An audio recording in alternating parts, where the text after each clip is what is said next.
आज कौन से नमस्ते बच्चे हमसे मैम। जुड़े हुए? नमस्ते बेटा। आपका स्कूल का नाम यू क्या है?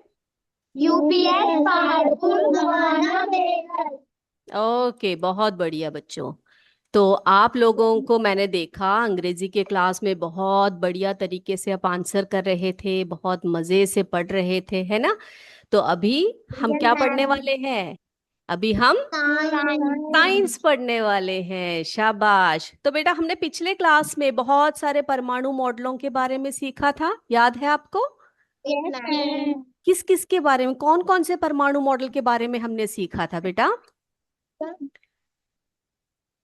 कौन कौन से मॉडल्स के बारे में, कौन कौन से वैज्ञानिकों ने परमाणु मॉडल दिए थे, याद है आपको? हाँ, बताइए। हाँ, वेरी गुड। जे थॉमसन का परमाणु मॉडल पढ़ा हमने। रदरफोर्ड का प्रकीर्णन, है ना, नाभिकीय मॉडल पढ़ा। फिर नील बोर गोल्डन का का। परमाणु। हाँ बेटा, आपको याद है जो रदरफोर्ड जी है, उनका नाभिकीय मॉडल में उन्होंने क्या क्या परीक्षण किए थे, याद है आपको? यस क्या मैम। परीक्षण किए थे बेटा? क्या परीक्षण किया था उन्होंने? किस? अल्फा कण प्रकीर्णन, है ना, अल्फा कण पन्नी पर उन्होंने परीक्षण किया था, है ना? अल्फा कणों को कौन से पन्नी के आर पार उन्होंने जो है बम्बार्ड किए थे? किसके ऊपर? किसके ऊपर किए थे? सोने की। गोल्ड। हाँ, सोने की पतली पन्नी पर अल्फा कणों की बमबारी की थी, है ना? और उन्होंने कुछ निष्कर्ष भी निकाले थे, है ना बेटा? क्या निष्कर्ष निकाले थे उन्होंने? क्या कहा था उन्होंने उनके परीक्षण के आधार पर? उन्होंने क्या क्या कहा था बच्चों? उन्होंने कहा था परमाणु का संपूर्ण धनावेश यानी कि प्रोटॉन कहाँ पर उपस्थित होता है? केंद्र में। केंद्र में, है ना? इसको क्या कहा जाता है बच्चों? उस केंद्र को क्या कहा जाता है? न्यूक्लियस। न्यूक्लियस कहा जाता है, नाभिक कहा जाता है। Very good. और नाभिक का आयतन परमाणु की तुलना में कैसा होता है, क्या कहा था उन्होंने? बहुत कम होता है कहा था। और परमाणु का नाभिक ऋणावेशित इलेक्ट्रॉनों से कैसा रहता है? घिरा रहता है ना? यस। Yes ma'am. तो प्रयोग में उन्होंने देखा बहुत सारे अल्फा कण पन्नी के आर पार सीधे चले गए थे, है ना?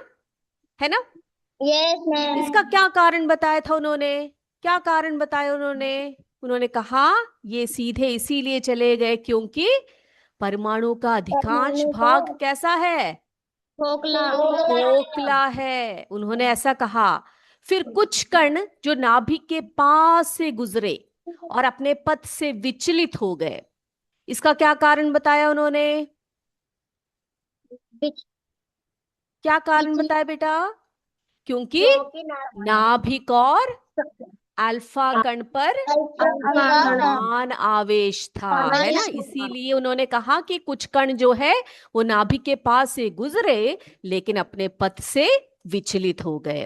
विचलित और हो गए। जो कण नाभिक से सीधे टकराए वे नाभिक के द्रव्यमान के कारण वापस मुड़ गए। कुछ कण वापस भी मुड़ गए थे ना बच्चों, याद है आपको? यस। हाँ, तो उन्होंने क्या कहा कि जो कण नाभिक से सीधे टकराए वे नाभिक के द्रव्यमान के कारण वापस मुड़ गए, ऐसे कहा था उन्होंने। याद है बच्चे? Yes ma'am. उसके बाद आप मुझे यस मैम। बताइए, जो रदरफोर्ड जी ने अपना परीक्षण किया था, उन्होंने बहुत सारे निष्कर्ष निकाले थे, क्या सभी वैज्ञानिक मान गए थे उनके मॉडल को?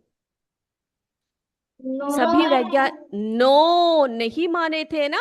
कई वैज्ञानिकों ने रदरफोर्ड जी के जो मॉडल की उन्होंने निष्कर्ष निकाले थे उनकी आलोचना की। उन लोगों ने ये दर्शाया कि इस प्रकार का परमाणु कैसा नहीं हो सकता, स्थायी नहीं हो सकता, क्योंकि नाभिक के चारों ओर चक्कर लगाने वाले इलेक्ट्रॉनों की ऊर्जा लगातार कम होती जाएगी और अंत में वे क्या करेंगे? नाभिक में गिर जाएंगे। तो सबने कहा जो रदरफोर्ड जी ने परमाणु मॉडल प्रस्तुत किया वो ठीक नहीं है, उसमें बहुत सारी गलतियां हैं, बहुत सारी कमियां हैं, है ना? उसके बाद यस हमने देखा मैम। नील्स बोर जी ने भी परमाणु मॉडल प्रेजेंट किया, है ना? क्या कहा नील्स यस बोर जी ने? मैम। क्या किया उन्होंने? देखो बेटा, उनको नोबेल पुरस्कार दिया गया। किसके लिए? किसके लिए नोबेल पुरस्कार दिया गया बेटा उनको? परमाणु परमाणु मॉडल। यस, परमाणु मॉडल की संरचना के लिए, है ना।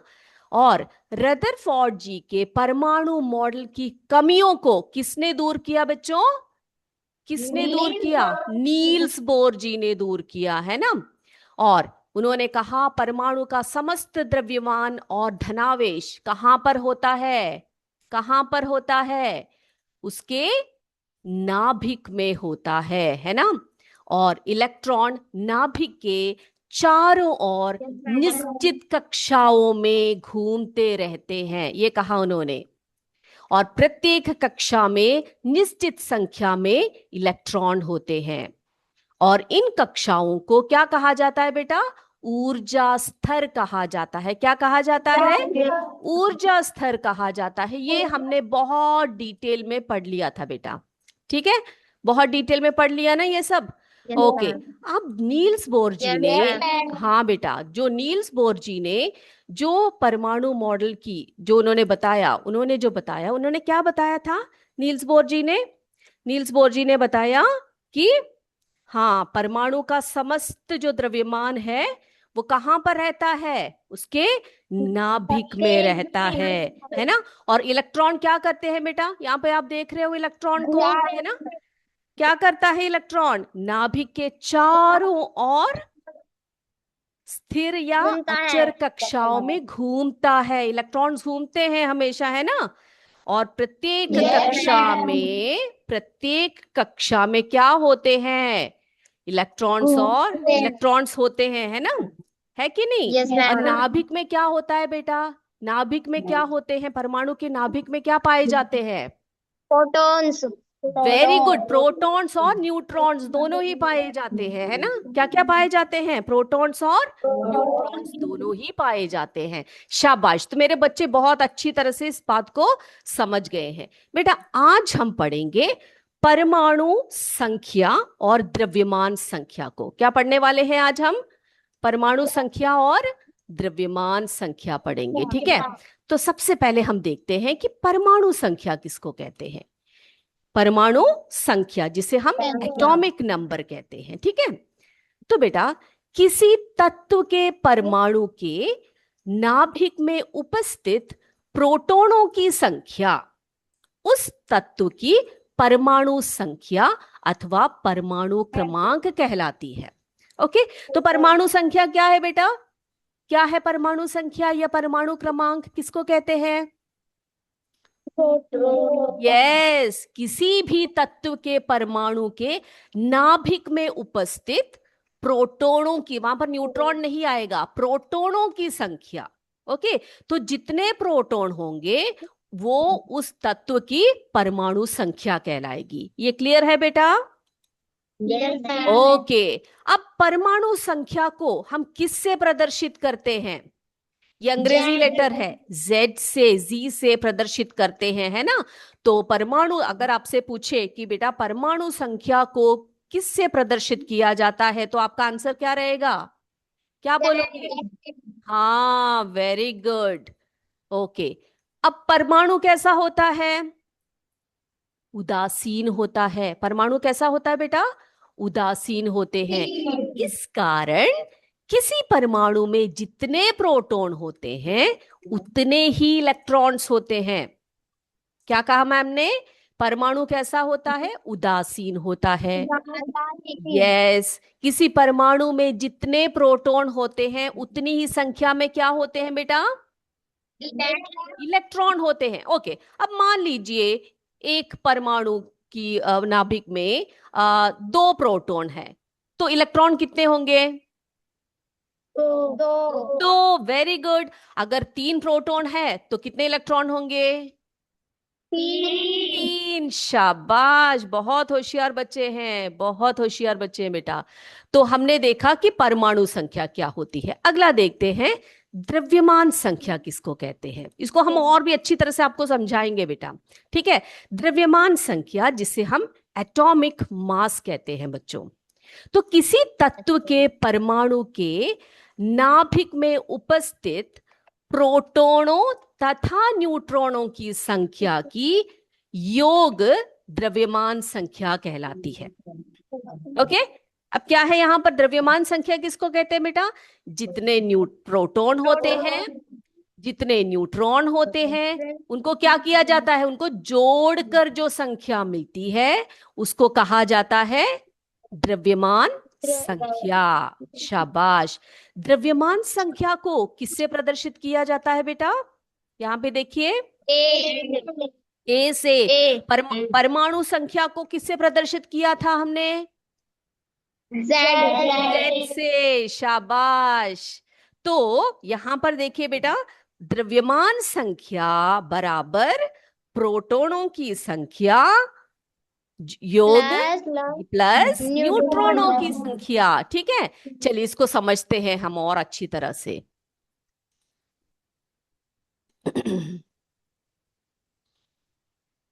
एक मिनट बच्चों। ओके बेटा, मेरा स्क्रीन विजिबल है सभी को? दिख रहा है सभी को? हाँ दिख रहा है। ओके, यहाँ पर क्या है बेटा? यहाँ पर क्या दिए हैं? प्रोटॉन्स। यहाँ पर क्या है? न्यूट्रॉन्स। और ये क्या है? इलेक्ट्रॉन्स, है ना? ओके। अब बेटा, अब यहाँ पर देखिएगा, ठीक है, ध्यान से देखिएगा। अब ये जो है, ये एक तत्व के परमाणु का नाभिक है ना? सेंटर है कि नहीं? अब यहाँ पर मैं कितने प्रोटॉनों को मैंने यहाँ पे रखा? कितने प्रोटॉन है यहाँ पर? एक है। शाबाश, एक है ना? क्या यहाँ पर आपको न्यूट्रॉन दिख रहे हैं? नो, नहीं दिख रहे हैं। तो मेरे बच्चे मुझे बता सकते हैं कि इस तत्व का परमाणु संख्या क्या, सॉरी, द्रव्यमान संख्या क्या है? एक। शाबाश शाबाश बेटा। आप लोगों के नाम जरा बताइए। आप प्राची, लोग? आरोही, राखी और सानिया, सानिया। आरोही। हाँ, आरोही। बेटा बहुत बढ़िया, बहुत होशियार बच्चे हैं मेरे। ओके बच्चे, अब मैं पूछती हूँ, ठीक है? अब यहाँ पर मैंने कितने प्रोटॉन्स रखे बेटा? कितने प्रोटॉन्स हैं यहाँ पर? दो। ठीक है, अब दो प्रोटॉन्स मैंने यहाँ पे रखे, राइट? अब यस मैं क्या मैम। करने वाली हूं? यहाँ पर मैंने दो न्यूट्रॉनों को रखा। देखा आपने? कितने प्रोटॉन्स हैं? दो प्रोटॉन है और दो न्यूट्रॉन है। इस तत्व का नाम क्या है बेटा? इस तत्व का नाम क्या है? हीलियम। शाबाश, हीलियम है। ठीक है, तो हीलियम में दो प्रोटॉन और दो क्या है यहाँ पर? दो न्यूट्रॉन है। तो मेरे बच्चे मुझे बताइए, इसकी द्रव्यमान संख्या क्या होगी? हीलियम की द्रव्यमान संख्या क्या होगी?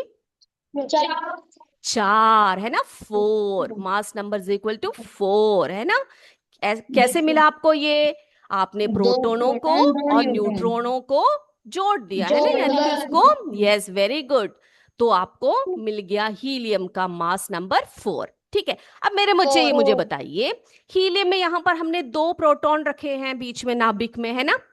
तो आप मुझे बताइए बेटे, इसके इलेक्ट्रॉनों की संख्या कितनी होगी? दो। Very good. क्यों बताया आपने दो? क्यों बोला आपने दो? जितने प्रोटॉन उतने ही न्यूट्रॉन। हाँ, जितने प्रोटॉनों की संख्या होती है उतने ही इलेक्ट्रॉन्स होते हैं, है ना? शाबाश, वेरी गुड, बहुत बढ़िया। ठीक है बेटा, अब हम क्या करने वाले हैं? अब हम देखते हैं, एक और तत्व बनाते हैं। आप मुझे बताइएगा कौन सा तत्व है, ठीक है? ओके, ऑलरेडी हमारे पास दो है, दो प्रोटॉन और दो न्यूट्रॉन है वहां पर। अब यहां पर मैं क्या करने वाली हूं? 3, 4, 5, 6, 7, 8। ओके, न्यूट्रॉन भी जोड़ रही हूं। 4, 5, 6, 7, 8। यस। अब कौन सा तत्व बना बेटा, बताइए? ऑक्सीजन। ऑक्सीजन की खासियत क्या है बच्चे, बताइए? क्या? हाँ, बहुत बढ़िया। ऑक्सीजन ना हो तो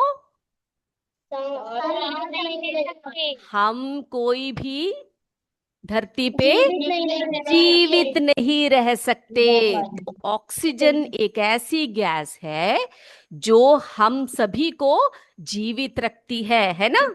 जीवदायिनी है। वेरी गुड, जीवदायिनी है। तो बेटा ऑक्सीजन में मुझे बताइए कितने प्रोटॉन और कितने न्यूट्रॉन हैं। कितने प्रोटॉन और कितने न्यूट्रॉन्स है बेटा? यस, बताइए। 8 प्रोटॉन और 8। तो इसकी द्रव्यमान संख्या कितनी हो गई? 16। अब मेरे बच्चे मुझे बताइए, मैं यहां पर कितने इलेक्ट्रॉनों को जोड़ूं बेटा? कितने प्रोटॉन है यहां पर? 8 है। तो कितने इलेक्ट्रॉन्स होने चाहिए इसके चारों ओर? कितने? कितने इलेक्ट्रॉन होने चाहिए बेटा? जितने नंबर ऑफ प्रोटॉन है उतने ही इलेक्ट्रॉन्स भी होने चाहिए ना, है ना। हाँ, तो कितने इलेक्ट्रॉन्स होंगे यहाँ पर? 8 इलेक्ट्रॉन्स होंगे, है ना। हाँ, बहुत बढ़िया।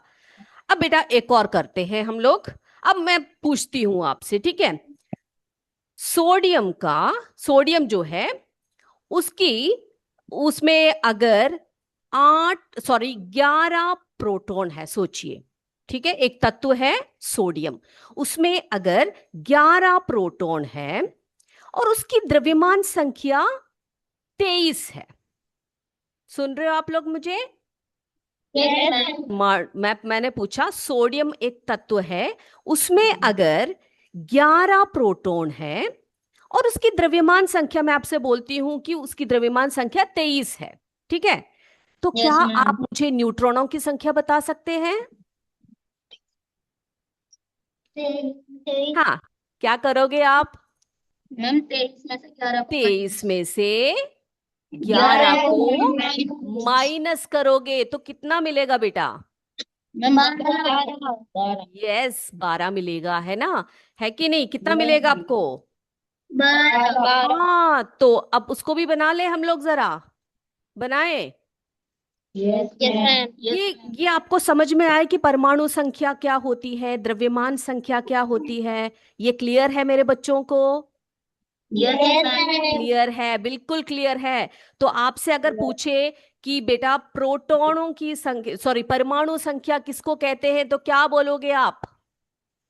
क्या प्रोटॉन बोलोगे? प्रोटॉन की संख्या को। हाँ, प्रोटो यानी कि परमाणु संख्या, यानी जितने प्रोटॉन होते हैं वही उस तत्व की परमाणु संख्या है। अगर आपसे पूछे द्रव्यमान संख्या क्या है, तो क्या बताओगे आप? Proton plus neutron. Very good, proton plus neutron. अगर आपसे पूछे, अगर सपोज एक तत्व है, उसके नाभिक में 2 3 प्रोटॉन है, तो उसके उसके चारों तरफ की कक्ष में कितने इलेक्ट्रॉन्स होंगे बेटा? क्या बोलोगे आप? 3। Very good. तो मेरे बच्चे समझ गए परमाणु संख्या क्या होती है, द्रव्यमान संख्या किसको कहते हैं, ये सब समझ गए? क्लियर यस है? मैम। ओके। तो बेटा आज के लिए बस इतना ही। अगले क्लास में हम और भी बहुत ज्यादा बातें करेंगे इसके बारे में, ठीक है।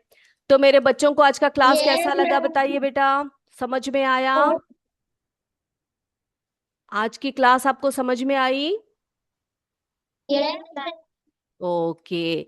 तो आप सबका बहुत बहुत शुक्रिया। आप सब बहुत अच्छे ढंग से, बहुत प्यारे बच्चे हो आप थैंक सभी। You ma'am. बहुत अच्छे बच्चे हो, बहुत बढ़िया तरीके से आपने आंसर किए, ठीक है। तो इसी तरह से लगे रहिएगा, पढ़ते रहिएगा बेटा, आगे बढ़ते रहिएगा, ठीक है। तो आज की क्लास को हम यहीं पर समाप्त करें। अगली क्लास में आपसे यस मैम। फिर मिलेंगे। तब तक जय थैंक विद्या यू। शक्ति, जय हिंद, जय भारत। धन्यवाद बच्चों। थैंक